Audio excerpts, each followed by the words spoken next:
Sejam bem-vindos às comemorações dos 60 anos do Centro Espírita André Luiz.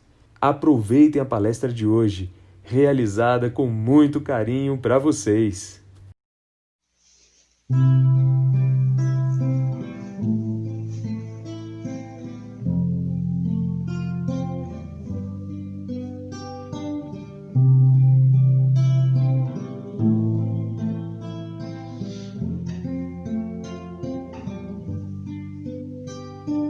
Uma palavra tão linda, já quase esquecida, me fez recordar. Contendo 7 letrinhas e todas juntinhas, se lê cativar. Cativar é amar, é também carregar um pouquinho da dor que alguém tem que levar. Cativou, disse alguém, laços fortes criou, responsável tu és pelo que cativou.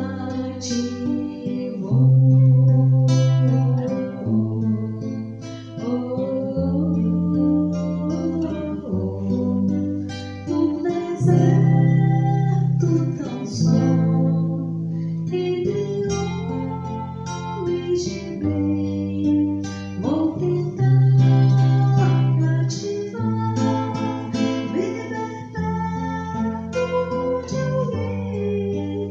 Cativou, disse alguém, laços fortes criou, responsável tu és pelo que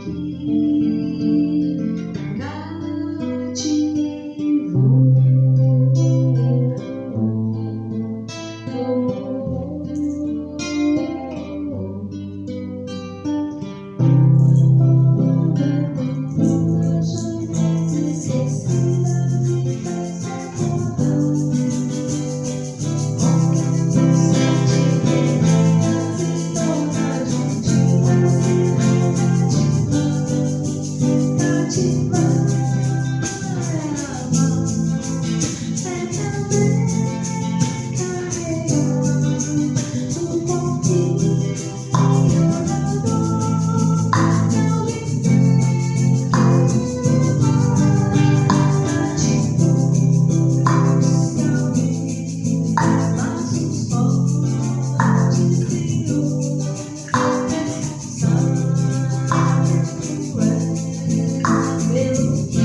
Damos boas-vindas a todos os irmãos que estão assistindo neste momento.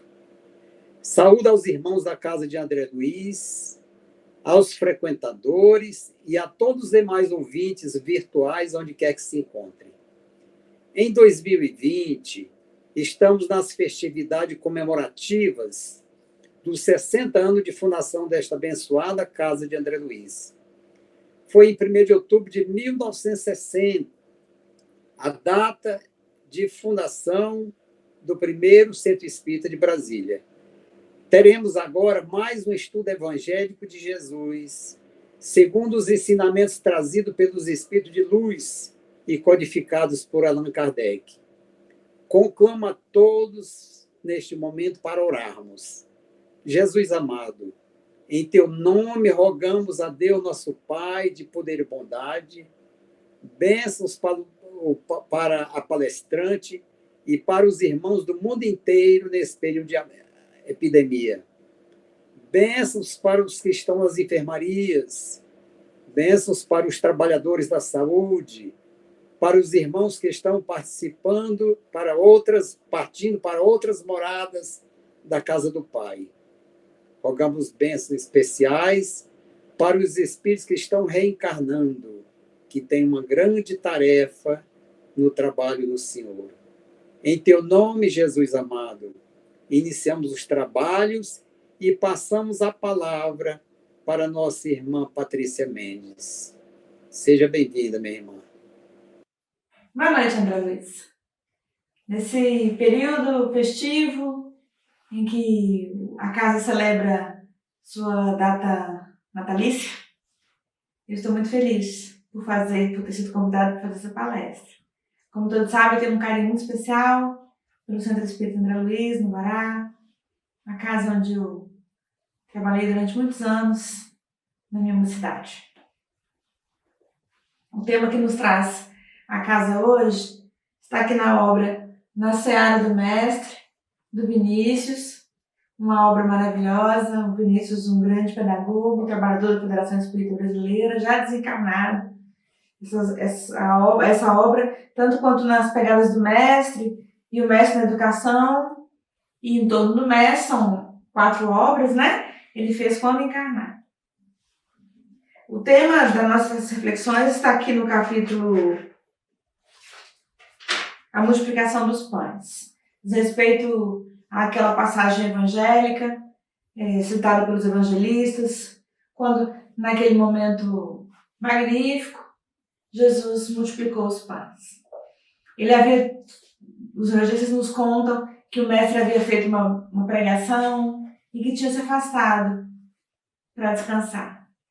E quando ele se afastou, todos foram atrás dele, a multidão famélica, né? Quem ia atrás de Jesus? Os pobres, os estropiados, as mulheres, as crianças, os soldados, as prostitutas, os mendigos, também as pessoas ricas, todos atrás de Jesus, em busca da luz do Mestre, né?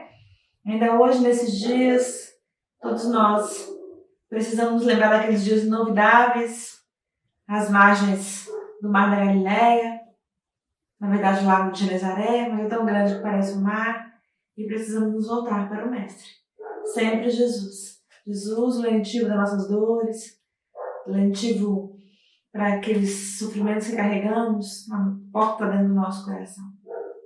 Esse episódio da multiplicação dos pães, sobre o qual Vinícius narra aqui na obra, e que é falado a partir da narração evangélica, tem sido muito discutido ao longo dos séculos, porque naquele momento Jesus multiplicou os pães. Foi um fenômeno físico patente, né?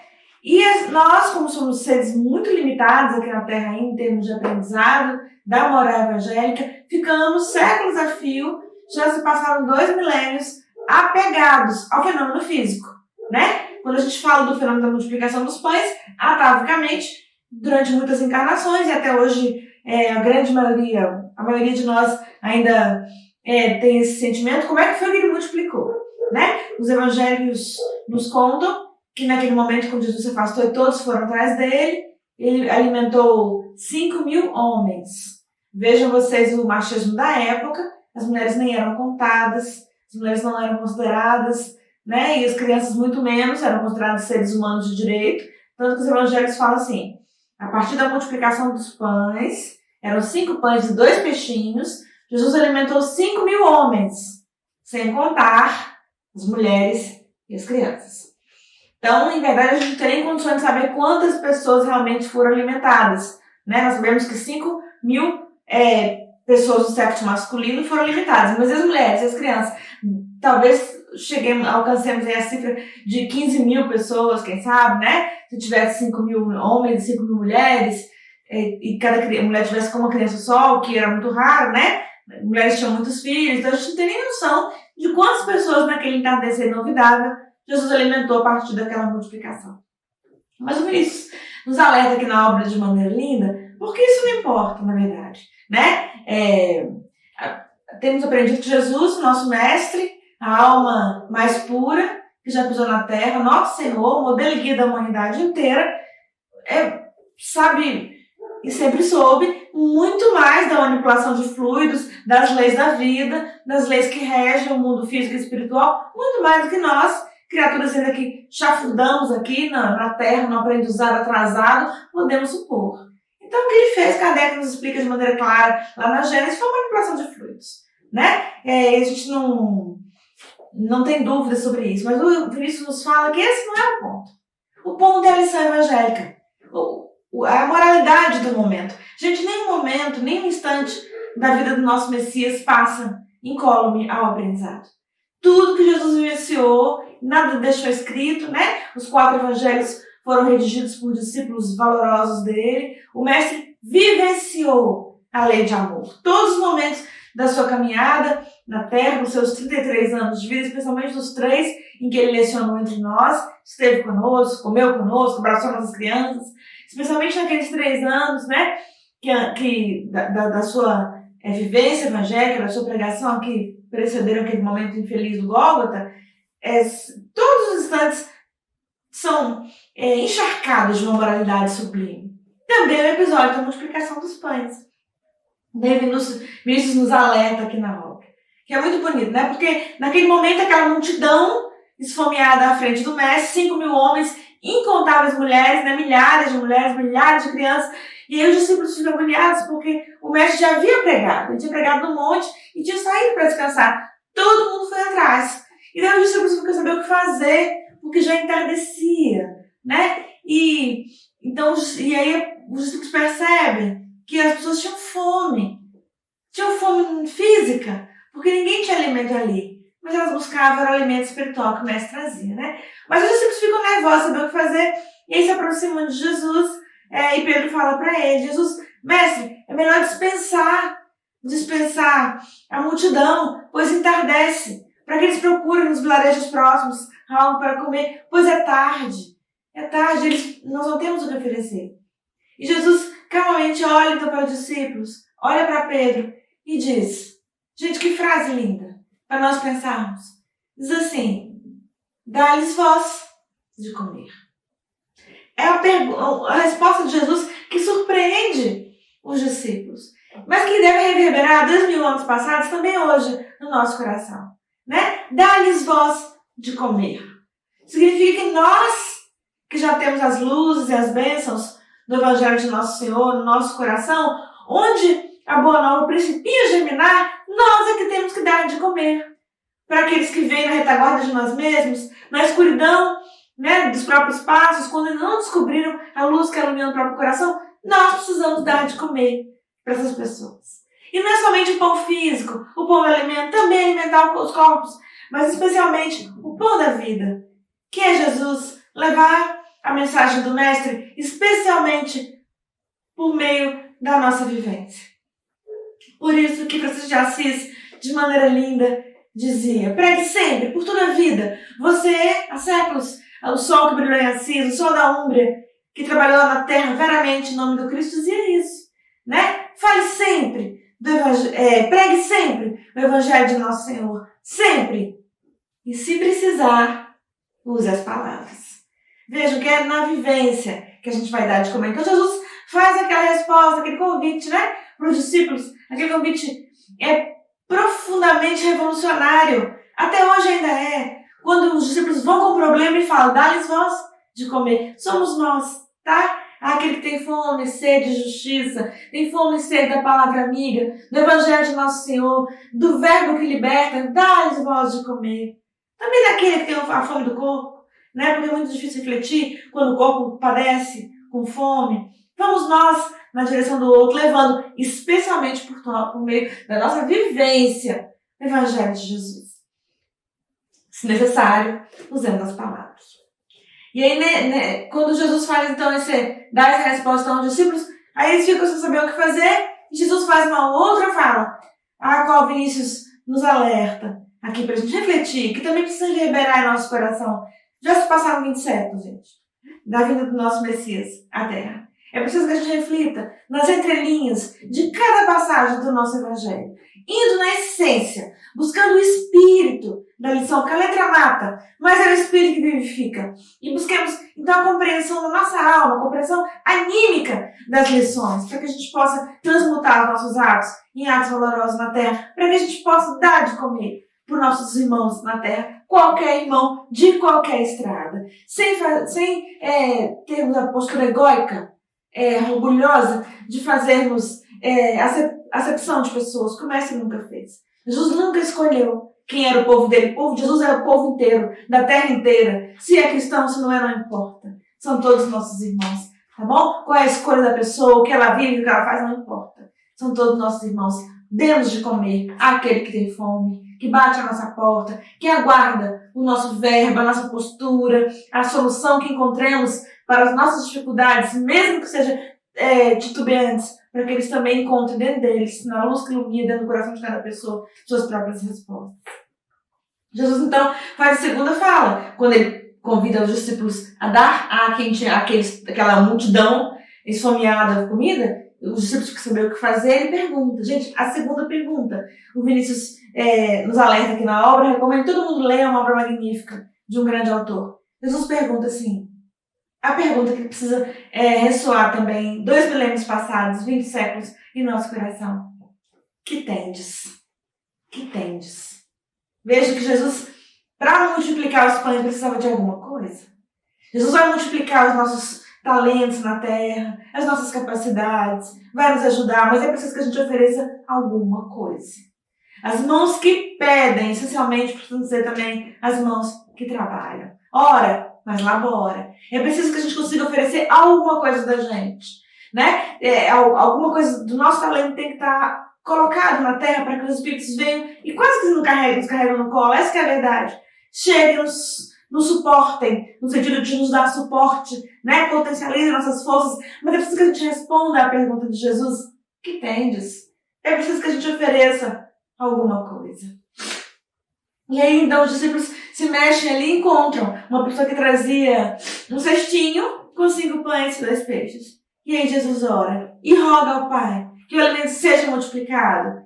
E a partir daí, gente, coisa linda. Vamos corrigir, vamos já compreendendo na essência do Evangelho, entendendo em espírito, não mais na letra, que a letra nos matou durante muitas vidas, ficamos aferrados na letra e muitas vezes não conseguimos agir. Vamos na essência do ensinamento. Jesus não é que multiplica, Jesus compartilha os pães. Compartilha. Que coisa linda. O pão começa a passar de mão em mão, um divide, passa para o outro, um tira o seu pedaço, dá para o outro, e ele compartilhando pão e afeto, necessidade, e o momento são alimentados milhares de pessoas. Jesus compartilha os pães e os peixes diante daquela multidão, dando graças aos céus pela bênção que cai do céu naquele momento. Cai na sua vida também. É o maná que desce do céu. É preciso que a gente agradeça, né? E que a gente compartilhe aquilo que nos chega. Compartilhe o ensinamento, compartilhe o pão, compartilhe da tua vida com todos aqueles que começam a mandar na tua direção, precisando da tua fala, do seu entendimento, da sua presença, daquilo que você já sabe e que você pode compartilhar em vivência. Se necessário, use as palavras. Falar é tão simples, daqui a 20 minutos acaba a palestra, mas o importante é que a gente consiga portas além do nosso coração, gravar as lições para a nossa vivência, para a transformação da nossa conduta, para que possamos deixar de ser as pessoas equivocadas que temos sido até o presente momento e possamos renascer de nós mesmos. Sempre, sempre, nesse momento planetário que a gente tem à nossa mão tantos recursos tecnológicos, né? E alguns verbos ficaram tão assim em lugar comum, um deles é o compartilhar. A gente compartilha tudo às vezes sem pensar, não. Compartilhe do que há de belo e bom, porque a terra nunca precisou tanto, tá bom? Sejamos nós, nesse momento, a semente que frutifica, que dá bons frutos na terra, para que não sejamos cortadas, porque consoante o Evangelho também a árvore que não dá bons frutos será cortada do seio do Pai. Cortada no sentido de que é preciso que a gente consiga dar vazão a tudo aquilo que nos foi concedido por misericórdia e que trazemos hoje em nós. O que é que nos foi concedido por misericórdia? Tudo. Tudo que usamos aqui na terra está conosco, gente, por empréstimo. Não se apegue a nada que é transitório, que é material. Use para tornar a vida à sua volta melhor, não só a sua, mas a de todos aqueles que Deus permite que cheguem até você de alguma forma. E os valores espirituais, especialmente, esses também estão conosco por misericórdia, tá bom? Alguém poderia dizer assim, mas alguns valores eu conquistei como espírito em minha transmigração por muitas vidas. Sim, mas se você consegue acessar esses valores nessa encarnação, é porque Deus permite. Porque se Deus não permitisse, você não acessaria, né? Quantos não têm mesmo sentidos físicos e trabalham de outras formas? É preciso que pensemos em tudo aquilo que nos foi concedido e consigamos multiplicar, né? Já temos aprendido por tantas vidas a parábola do semeador. O semeador, gente, é Jesus. O jardineiro fiel de Deus, que é nosso Pai, que é o nosso Mestre Nazareno. E nós somos a semente, que por misericórdia Jesus jogou na terra, vem jogando na terra, vem permitido que seja jogado na terra por tantas vidas. Por muitas vidas fomos aquela semente que não conseguiu deitar raízes, porque o nosso conhecimento, a nossa força de vontade era muito pequena. Outras vezes fomos aquela semente que os passarinhos comeram, porque significa que os valores mundanos ocupavam todo o terreno do nosso coração, não deixando espaço para nada. Chega! Portanto que já sabemos e aprendemos que não é mais possível que preenchamos o nosso coração com valores que são materiais, senão com valores que são espirituais, porque esses são os que vão conosco quando a gente volta para casa. Nós já fomos também aquela semente, né, que até tentou ali deitar raízes, mas não encontrava força para se firmar na fé e não frutificou. Hoje que sejamos aquela semente que dá 1000 por 1, não é assim? Não é assim? Você planta uma semente, a árvore cresce, frutifica e dá 1000 frutos. Sejamos essa semente multiplicada, em nome de Jesus, na terra.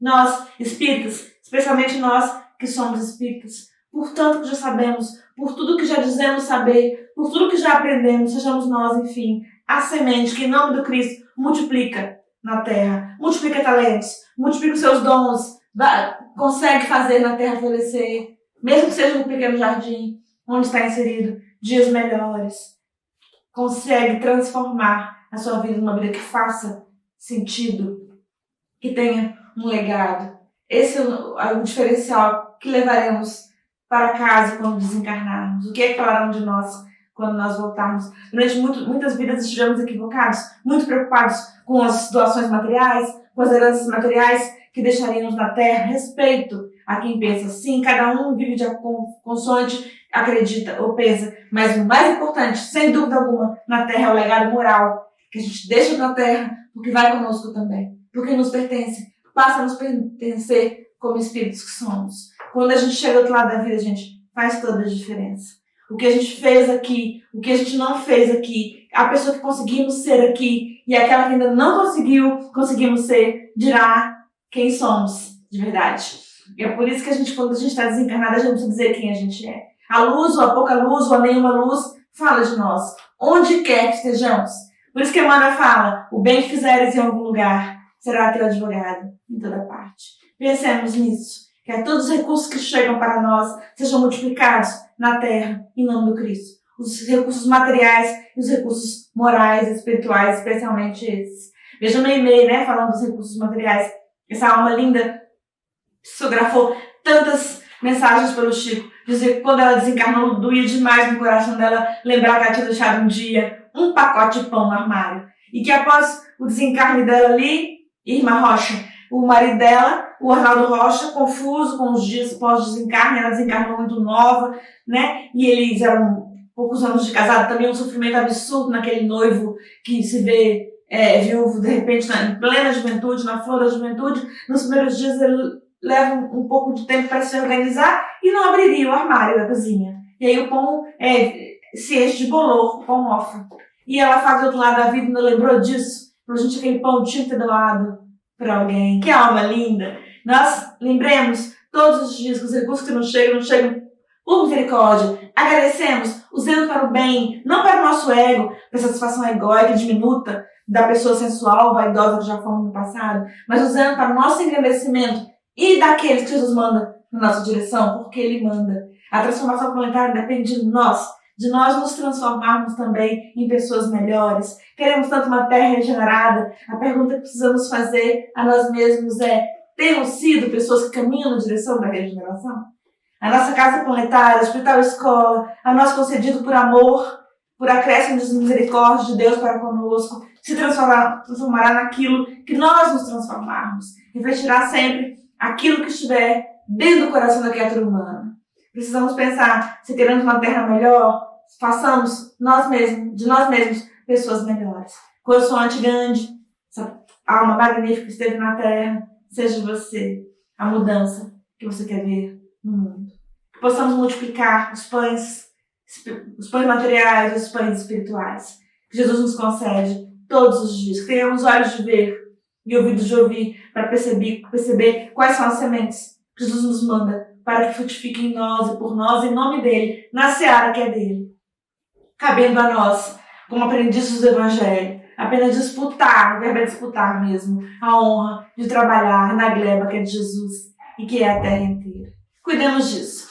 Madre Teresa de Calcutá, essa alma magnífica, que esteve também na terra, trabalhando em nome do Cristo, nos contou no dia que ela recebeu o Prêmio Nobel da Paz, que um dos momentos mais tocantes da vida dela foi um dia que ela recolheu no abrigo de freiras uma menininha que pedia, ajuda na rua, e aí ela levou a menininha lá para o abrigo, aí ela aqueceu, ela alimentou, e aí aqueceu, e aí para alimentar ela deu um caldinho, preparava um caldinho e deu para ela um pão. E ela segurava o pãozinho morrendo de fome, e aí o pão caía os farelinhos em volta, ele ia catando os farelos e comendo.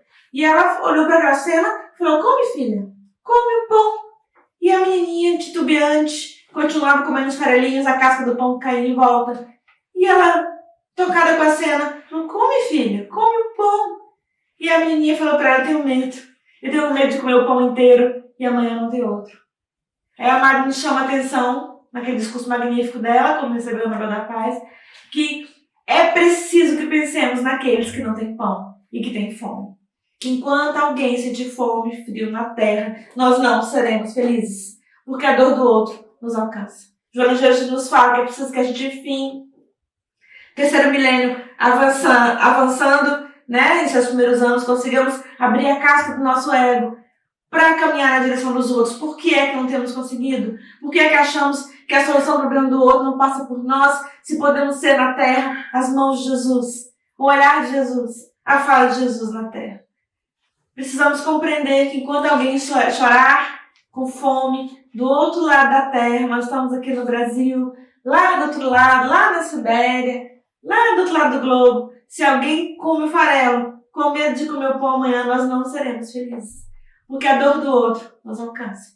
Sejamos aqueles que multiplicam os pães, multiplica a vida em torno de nós, para que Jesus nos confie searas cada vez maiores. Sejamos jardineiros fiéis, um jardim pequeno, para que o Mestre nos conceda labores maiores. Temos que pensar em fazer tantas transformações, mas é preciso que transformemos primeiro o cenário do nosso coração. Nos tornemos de verdade dignos daquele que é o caminho, que é a verdade e que é a vida de todos nós, habitantes da terra sofrida.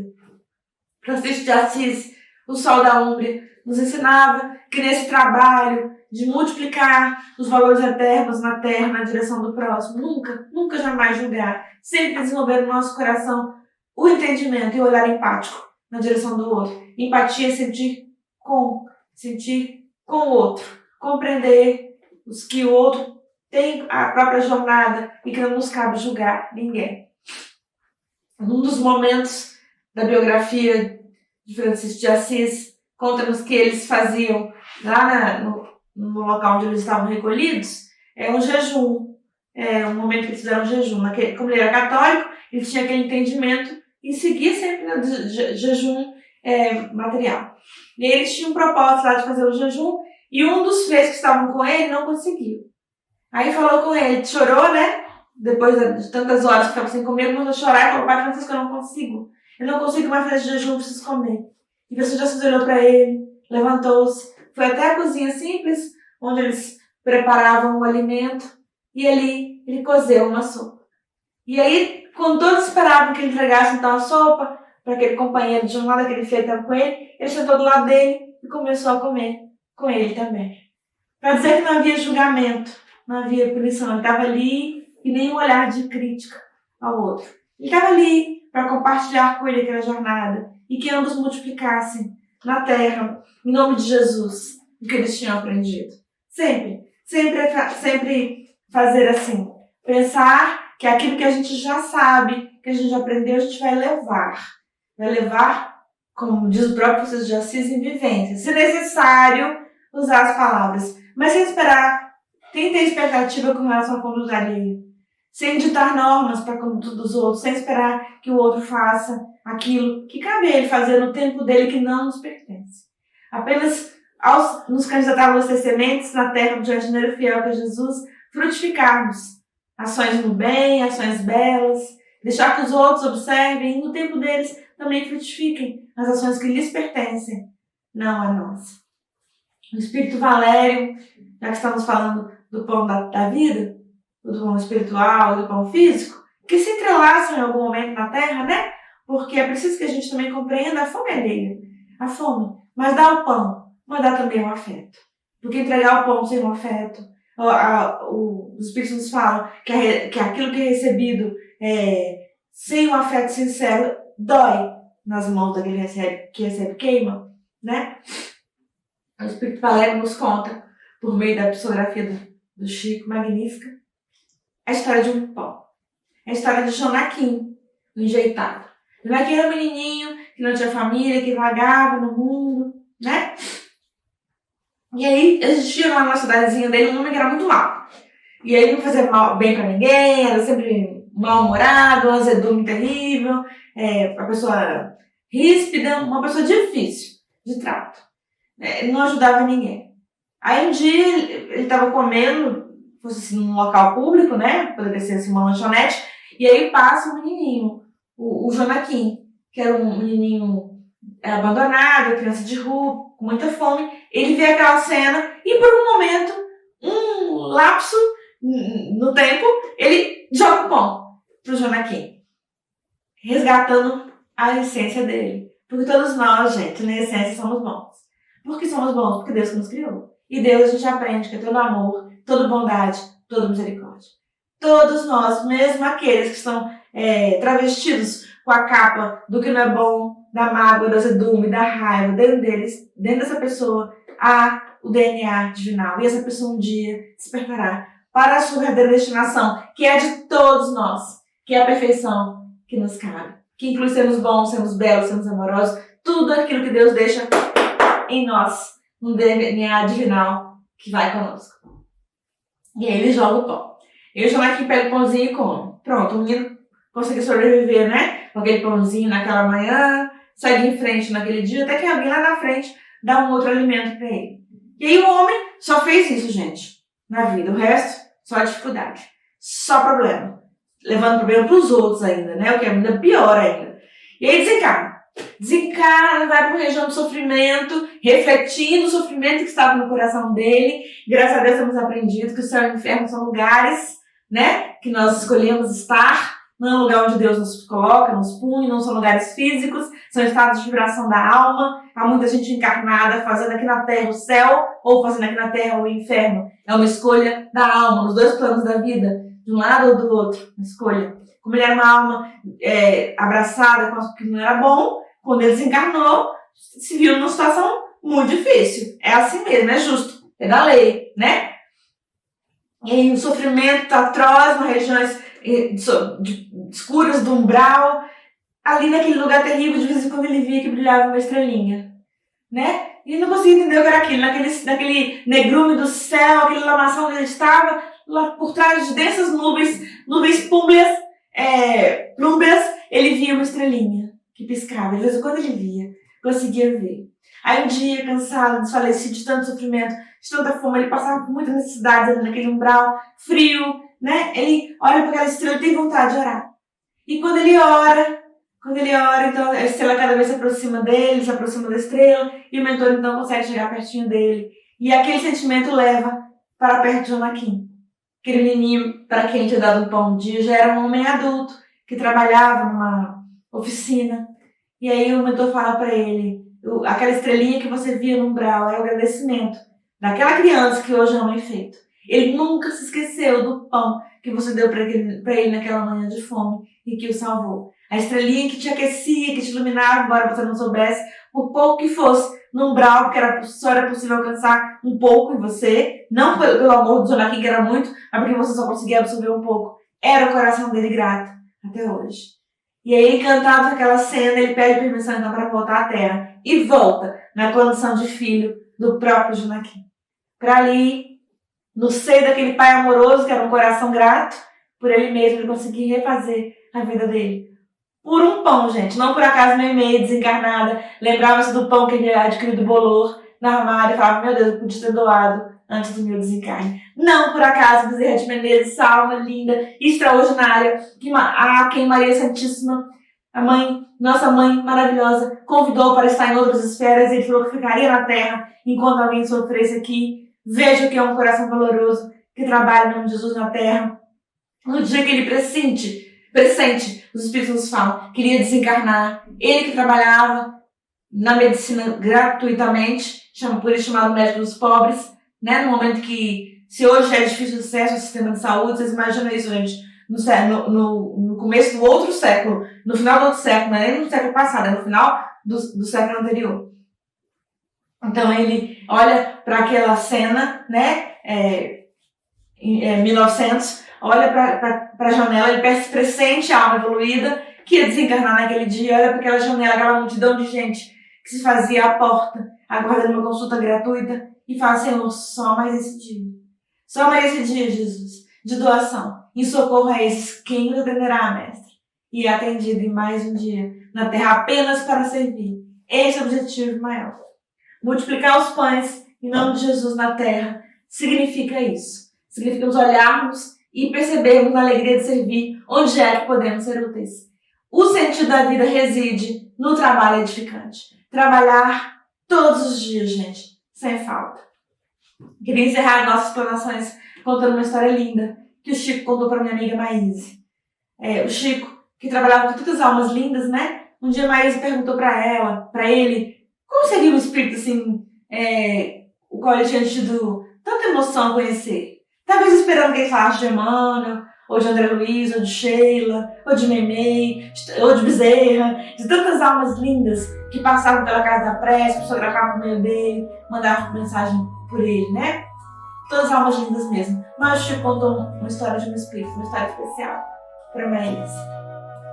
Contou para ela que havia um espírito que quando ia lá, nos dias em que ele falava de Jesus debaixo do abacateiro, naqueles dias inovidáveis debaixo do abacateiro, a luz que irradiava do coração dessa alma iluminava a rua inteira.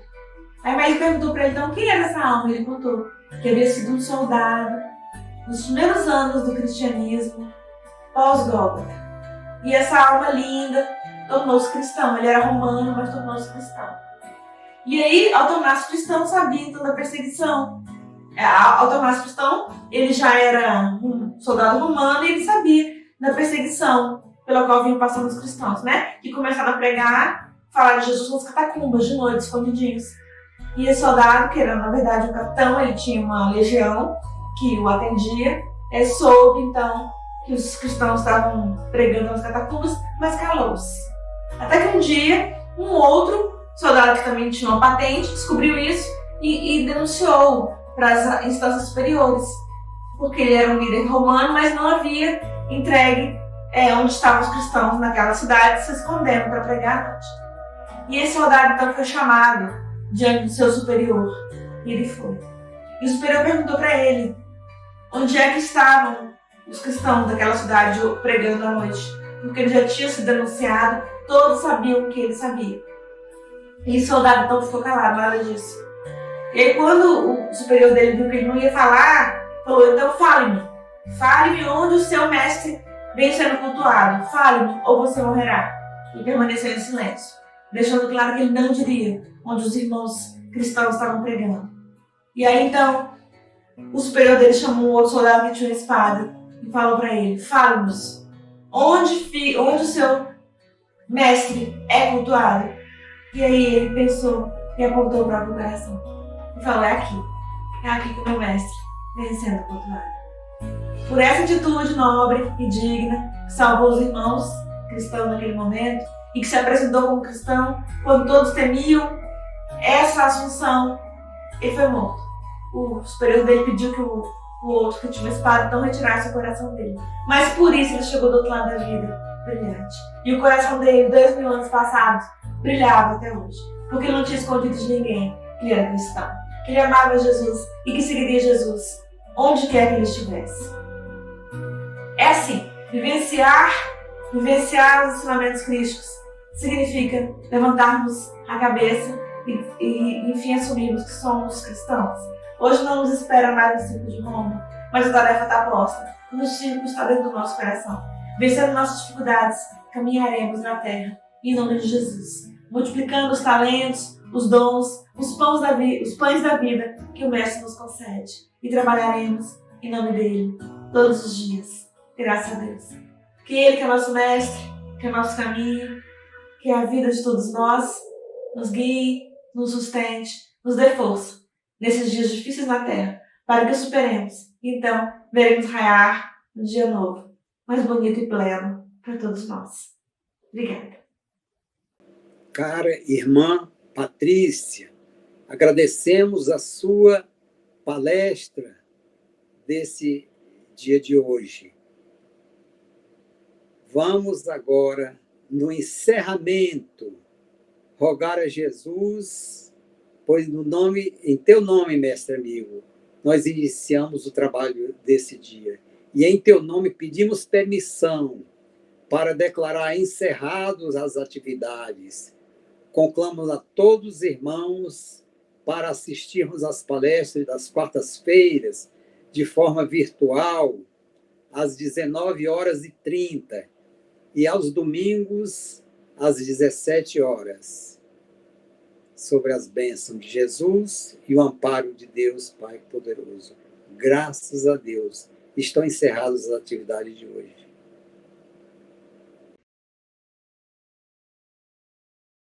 Nota de esclarecimento.